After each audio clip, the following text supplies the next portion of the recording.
আয়াতুল কুরসি পবিত্র কুরআনুল কারীমের দ্বিতীয় সূরা আল বাকারার 255 নং আয়াত। এই আয়াতটিকে রাসূল সাল্লাল্লাহু আলাইহি ওয়াসাল্লাম কোরআনের শ্রেষ্ঠ আয়াত হিসেবে বর্ণনা করেছেন।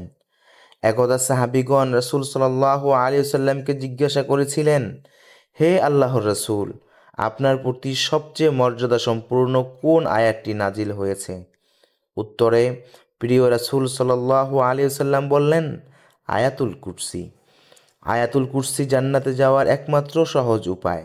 আয়াতুল কুরসি নিয়মিত পাঠ করলে মহান আল্লাহ সুবহানাহু ওয়া তাআলা স্বীয় বান্দার উপরে খুশি হয়ে যান এবং জান্নাতে প্রবেশ সহজ করে দেন।